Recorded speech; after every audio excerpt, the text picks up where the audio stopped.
Philippe David, Cécile de Ménibus. Les vraies voix d'aujourd'hui avec Philippe David, c'est un tour de table très intéressant ce soir. Emmanuel Abramovitch qui est avec nous, Françoise Degois, Philippe Bilger bien entendu, et vous au 0826 300 300 pour cette dernière ligne droite des vraies voix de ce soir avec le coup de projecteur des vraies voix. Les vraies voix Sud Radio, le coup de projecteur des vraies voix. Est-ce qu'il y a un problème avec l'enseignement privé en France ? Je pense qu'il y a un problème de déficit de contrôle. Vous exigez notamment davantage de contrôle de ces établissements. Donc nous, ce qu'on veut, c'est que, en échange de l'argent public, on puisse vérifier quand il y a des dérives, et il y en a un certain nombre, et puis aussi que le privé soit mieux associé aux missions de service public, puisqu'ils ont une mission de service public. Combien y a-t-il eu de contrôle de cet établissement ? Il bénéficie d'une forme de financement de l'État. Manuel Bompard donc dénonce un déficit de contrôle des écoles privées catholiques sous contrat en plein scandale Bethlehem. Je rappelle, 112 plaintes pour violences notamment sexuelles. Le responsable LFI souhaiterait même à terme généraliser le modèle des écoles publiques et gratuites. Alors parlons vrai, est-ce que l'école publique est capable d'intégrer ensemble des élèves et a-t-elle le même niveau d'exigence que le privé ? Et à cette question, comme le souhaite Manuel Bompard, faut-il mettre fin aux écoles privées religieuses ? Vous dites non à 83%, vous voulez réagir ? Le 0826 300 300, ou que vous soyez pour l'école religieuse ou pas, Aude vous donnera le bon Dieu sans confession. Notre invité Maud Leroscouët qui est avec nous, administratrice nationale de la FCPE et coprésidente d'une communauté nationale d'action laïque. Merci d'avoir accepté notre invitation. Bonsoir. Bonsoir. Philippe Bilger. Alors pour une fois, je n'ai pas envie d'arbitrer, contrairement à mon tempérament qui aime bien discriminer. J'ai mis mes enfants aussi bien à l'école publique qu'à l'école privée. L'école privée, elle offrait des garanties à une certaine époque. On était assuré d'une certaine politesse, on était assuré d'un enseignement qui restait relativement impartial.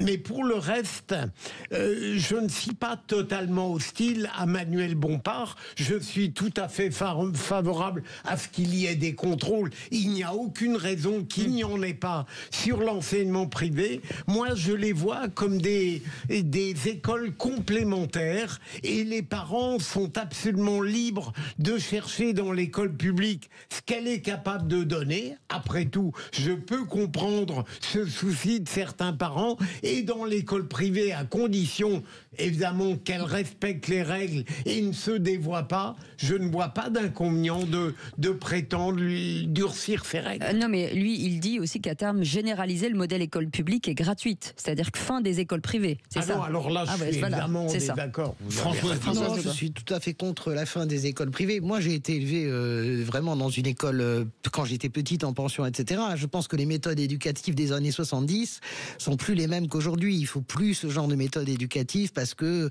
ce dont à la on dure, parle, vous voulez dire. Bien sûr, vous la connaissez aussi, ces méthodes en pension, c'est à la dure. Vous apprenez à lire dans les évangiles. Vous êtes Nous, on était à la Légion d'honneur, c'est pour vous dire. Moi, j'étais chez les bonnes sœurs à Saint-Émile-de-Roda. Je peux vous dire que franchement, ça rigole pas. Donc, vu que plus jamais ce type de méthode d'éducation n'advienne. Vraiment, honnêtement, quand j'entends les gens dire une bonne petite baffe, ça fait bien. Non, on peut très bien éduquer sans gifle. Après, moi, je ne suis pas d'accord avec Manuel Bompard. Je pense que les gens ont le droit absolument de décider que leur enfant a un enseignement religieux, que leur enfant a un enseignement, qu'il soit dans une yeshiva, qu'il soit d'ailleurs dans une école musulmane agréée, bien qu'on ait fermé le lycée Averroès, parce que pour dévoiement, mais moi ça ne me gêne absolument pas plus que ça ne me gêne. École catholique, je serais favorable aussi, pourquoi pas à l'enseignement bouddhique, ça ne me gêne pas. Je pense qu'on ne peut pas décider pour la vie des gens. Voilà. Mais beaucoup plus de contrôle, voir où vont les subventions, et surtout aussi s'il n'y a pas de dévoiement. Il y en a eu au lycée Averroès, donc voilà, il faut le... Mais il y a eu des dévoiements dans l'école catholique. Il y a des comportements qui sont inadmissibles. Je vous assure que si on appliquait aujourd'hui les méthodes qu'on a appliquées sur nous et ma génération, mais on ferait fermer tous les établissements, et vous le savez très bien. Emmanuel Abramovitch. Revenons à l'origine du débat. Je ne me trompe pas, il s'agit bien quand même de violences sexuelles sur des élèves dans un internat. Bien sûr. Absolument. Je voudrais rappeler... Oui, pardonnez-moi. Je voudrais juste remettre en lumière que dans les années 60, 70 et 80, on a connu des expressions dont vous allez vous souvenir. Balai rose, balai bleu, les disparus de Lyon, l'histoire de Toulouse avec Dominique Baudis. Donc, alors, qui a été monté sur Dominique Baudis. Oui, bien sûr. D'ailleurs, il est totalement innocent. C'est pour ça tous les gens qui l'ont accusé sont morts d'accidents, de crise cardiaque.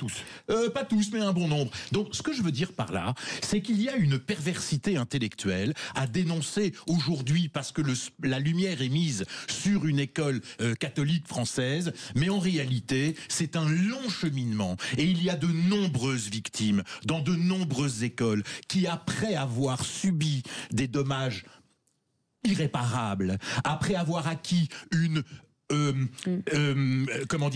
pas autonomie, mais sont devenus majeurs, sont restés terrorisés et n'ont pas su dénoncer leurs bourreaux. Donc ce que je veux dire par là, c'est qu'il était temps de faire la lumière et il serait temps de rester sur le sujet initial. Ça ne veut pas dire que le sujet de l'école privée n'existe pas et que l'école privée n'a pas besoin des contrôles les plus drastiques qui soient. Mais n'oublions pas les victimes de ces affaires-là, parce que sinon nous leur ferions du mal une deuxième fois. C'est le premier. Mais c'est quoi votre avis? Parce que du coup, j'ai pas compris. Mon avis, c'est que de toute façon, il faut que les parents aient le choix. Moi, je suis issu de l'école privée. J'ai été éduqué j'ai été dans un internat juif privé. J'ai jamais reçu une tarte. J'ai jamais été battu. Et aujourd'hui, pardon, je m'exprime en anglais correctement. Je parle un français à peu près correct. J'écris bien et je sais parler à quelqu'un qui est clochard ou président de la République. Et ça, c'est le résultat de mon éducation. Et il faut que ça reste comme ça. Maintenant, les contrôles doivent être drastiques et on ne doit pas détourner les enfants de la priorité qui est l'éducation. Maude Lerosquette, vous êtes administratrice nationale à la FCPE, coprésidente du Comité national d'action laïque. Quand j'ai entendu ces propos de Manuel Bompard, c'est bien, j'ai rajeuni de 45 ans bientôt, j'ai eu l'impression de lire les 110 propositions de François Mitterrand en 1981. Est-ce que c'est le retour, c'est une proposition vintage? Qu'est-ce que vous en pensez? Vintage, j'adore. Je ne sais pas si la question là, c'est la question de l'existence ou pas des établissements privés qui existent. Ou la question de leur non, c'était la question. Allez-y. Est-ce qu'on veut ranimer la guerre scolaire ou pas? C'est pas la question. La question, c'est qu'est-ce qui se passe exactement. L'État a passé un contrat avec des établissements privés depuis la loi de Bray, et ces établissements privés sont soumis au contrôle de l'État. Normalement. Or, là, on se rend compte, en écoutant la presse, et puis bon, on parle de Bétaram, on a entendu parler de Stanislas, mais on a un tas d'autres exemples. C'est par la presse qu'on appelle qu'il y a de sacrées défaillances dans ce contrat, ou en tout cas une belle opacité. Quelle est la réalité de ces contrôles? Est-ce que l'État ne devrait pas vérifier les termes du contrat qu'il a passé, c'est-à-dire contrôler et être transparent sur ce qui se passe dans les établissements privés? Mais est-ce que pardon Philippe, est-ce que dans votre rôle, vous avez, il y a beaucoup d'informations qui remontent de type Bétaram? Alors, les informations qui remontent toujours par la presse, donc c'est difficile de vous répondre vraiment. C'est bien la preuve d'une certaine opacité. Là, on se demande pourquoi l'État ménage autant ces établissements, en fait.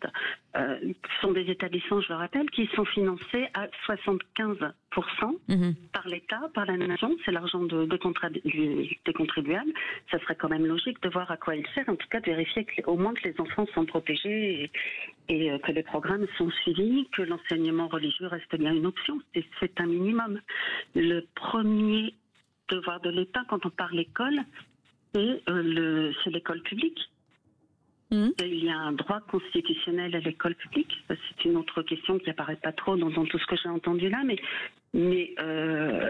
l'argent public, sa priorité, prioritairement, doit aller à l'école publique. Le premier droit de l'État, l'école publique, moi je pense que le premier droit, c'est de faciliter un pluralisme qui permet aux parents de choisir la meilleure école possible. Et de fait, aujourd'hui, on peut tirer de notre débat un double constat. D'abord, la nécessité de maintenir l'école privée, et deuxième élément, favoriser, multiplier les contrôles sur elle, pour qu'il n'y ait reconnaît pas les dévoiements odieux qui existent. Ou les dévoiements intellectuels. J'ai pas bien compris quelle est votre position, vous, madame. C'est-à-dire que vous considérez, vous parlez du droit constitutionnel de l'école publique, est-ce que vous considérez, vous, par exemple, en tant qu'association de parents d'élèves, est-ce que vous considérez qu'il faut en terminer à terme avec l'école privée dans ce pays? C'est ça que je ne comprends pas dans votre posture, dans votre position, en fait. Alors, ma position, j'insiste, c'est un droit constitutionnel, c'est le préambule de la Constitution de 1946. Donc, c'est le Conseil national de la République. Bien sûr, non mais ça on le sait. Non mais vous pensez quoi? Priorité. D'accord. Derrière, alors, que l'école privée existe ou pas, que l'enseignement, c'est une chose. La difficulté, c'est vous êtes d'accord? Non mais est-ce que vous êtes d'accord avec ça? Est-ce que vous êtes d'accord avec l'idée que l'école privée continue d'exister? C'est ça qui m'intéresse. Moi. Ce qui m'inquiète, c'est qu'elle soit autant financée par l'État, alors qu'en même temps, l'école publique a besoin de financement. Et la question derrière, c'est l'argent public devrait aller prioritairement à l'école publique. Il faut baisser le nombre d'enfants par classe. On n'arrête plus d'entendre parler des difficultés de l'école publique. Remplacer des professeurs absents. Il y a des projets, menés par le Pass Culture. La question des rythmes scolaires. Il y a des choses très très bien qui se font à l'école publique, mais on se rend compte que partout sur le territoire, toutes les familles n'ont pas accès à l'école publique et à une école publique de qualité. Vous pensez qu'il y a trop d'argent? Donc vous êtes contre? Vous pensez qu'il y a trop d'argent qui est donné à l'école privée au détriment de l'école publique? C'est ce que vous pensez? Oui, je pense que si l'État finance autant l'école privée, si la nation a passé un contrat avec des écoles privées, il faut vérifier que les termes du contrat sont bien respectés. Non, mais ça, on est d'accord. Mais on est tous d'accord. C'est-à-dire que derrière, nous, ce qu'on demande, c'est qu'il y ait à minima des critères, des règles, que les écoles privées suivent les mêmes règles que l'école publique, et qu'il y ait des critères de mixité sociale, de mixité scolaire, d'inclusion et un malus si ces règles ne sont pas respectées. D'accord. Mais Maud Lerosquette, est-ce que l'enseignement public a les moyens, ne serait-ce qu'en nombre de places, d'accueillir aujourd'hui, s'il n'y avait plus d'enseignement privé, tous les élèves du privé? Ou alors il va falloir agrandir les écoles ou se serrer dans les salles de classe, non? Les écoles, il me semble que j'en vois plus fermer que qu'ouvrir, alors que si l'État souhaitait vraiment mettre les moyens sur son école publique, qui porte les valeurs de la République, c'est elle qui assure la cohésion nationale, la cohésion sociale et la cohésion nationale. Si l'État veut y mettre les moyens, il n'y a pas de raison que l'école publique n'ait pas les moyens d'accueillir tous les élèves. C'est son rôle et c'est sa mission première. Mais si je reviens sur ce que disaient Philippe Bilger et Françoise Degois, est-ce que aujourd'hui on peut encore avoir le choix? Parce que là on a plus le choix en fait. Et les gens ne vont pas par hasard vers l'école privée. Enfin. Non, puis je trouve un peu particuliers ces arguments qui consistent à faire mourir d'une mort lente l'école privée sous prétexte que tous les malheurs de l'école publique seraient dus au fait que l'État aide aussi les écoles privées. Pardonnez-moi, mais la problématique ne se pose pas en ces termes et les parents doivent avoir une liberté de choix entre deux méthodes. Parce que si l'école publique fonctionnait normalement, elle aurait une méthode qui serait cadrée par le ministère de l'Éducation nationale, notamment en matière de production de programmes, ce qui n'est pas le cas aujourd'hui et qui cause un grand nombre de problèmes, notamment quand on parle d'histoire, de sciences civiques, etc., et que les deux doivent exister.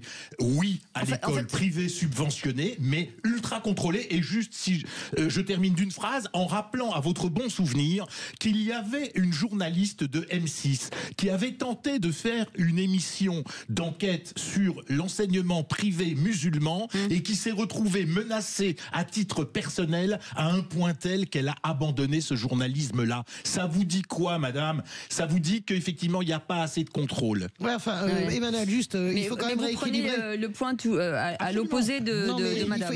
Il faut quand même rééquilibrer. Il est impossible aujourd'hui d'envoyer des caméras de télé filmées dans une institution catholique, pas plus que dans une école juive. Je veux dire, je veux bien que vous preniez... Eh bien, c'est pas normal. Eh bien, voilà, ça n'est pas normal. Je veux dire, il y a une opacité, c'est pas simplement simplement le fait des écoles d'obédience musulmane. Essayez donc de filmer dans une yeshiva, essayez donc de filmer dans un pensionnat catholique, vous m'en donnerez des nouvelles. C'est qu'il y a ce sujet-là. Je n'ai jamais entendu parler de menaces d'autres types d'enseignants. Sur le sujet, les amis. En tout cas d'horreur. On tourne en rond parce que Madame dit que s'il y avait pas suffisamment s'il y avait un peu plus de subventions, l'école publique serait bien meilleure. Et vous dites si elle était meilleure, il n'y aurait pas de donc on tourne un petit peu en. Mais je pense que la part de la vérité est entre les deux. Oui. Nous avons raison tous les deux. Mot de l'Eurosquat, le mot de la fin en 45 secondes. Allez, le mot de la fin. Je vais quand même rappeler que normalement, dans les établissements privés, ce sont les programmes, ce sont les mêmes programmes que dans l'enseignement public. Oui. Absolument. Ça fait partie de la loi d'Audrey. Et que les enseignants sont payés par l'État. Donc, tout de même. Merci beaucoup, Maud Le Roscoët, d'avoir été avec nous, administratrice nationale de la FCPE, coprésidente du Comité national d'action laïque. Merci beaucoup d'avoir accepté notre invitation. Merci Emmanuel Abramovitch d'avoir accepté notre invitation. Merci Françoise aussi d'être là. Merci à Philippe Bilger, que l'on retrouve demain. Fierté, beau comme un gardon. Mon Dieu, c'est ça. Oui. Gardons, pourquoi pas. Vous préférez Gardon Gardons. Gardon. Monter comme un... Non, Emmanuel a fait une prestation. Vous êtes en danger.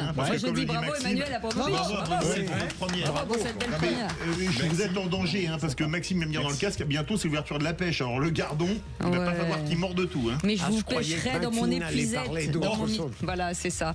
Merci beaucoup. Je vous pêcherai dans mon épuisette. Ouais, c'est mignon, non? Il est temps que ça s'arrête. Il est temps que ça s'arrête. C'est très agréable. Je vous en prie. Moi, j'accepte volontiers de frétiller. Dans un instant, on va parler citoyenneté avec Philippe David. Avec deux belles associations. Vous vous rappelez les Folies Fermières? Oui, on adore. Eh bien, il y a du nouveau avec les Folies Fermières. Ça va rouvrir. Et on va retrouver David Comet, absolument. Et on va avoir une très belle association, Mon Réseau Cancer Proche, où les familles s'entraident, font de la synergie et de l'entraide pour se remonter le moral, parler des traitements, etc. Une belle association. Solidarité. Et on vous retrouve bien entendu avec Philippe David. Moi, pour ma part, demain à 17h, passez une très belle soirée. Je vous laisse avec le famous et l'excellent Philippe David. À tout de suite. Sud Radio. Sud Radio. Parlons vrai. Parlons vrai. Sud Radio. Parlons vrai.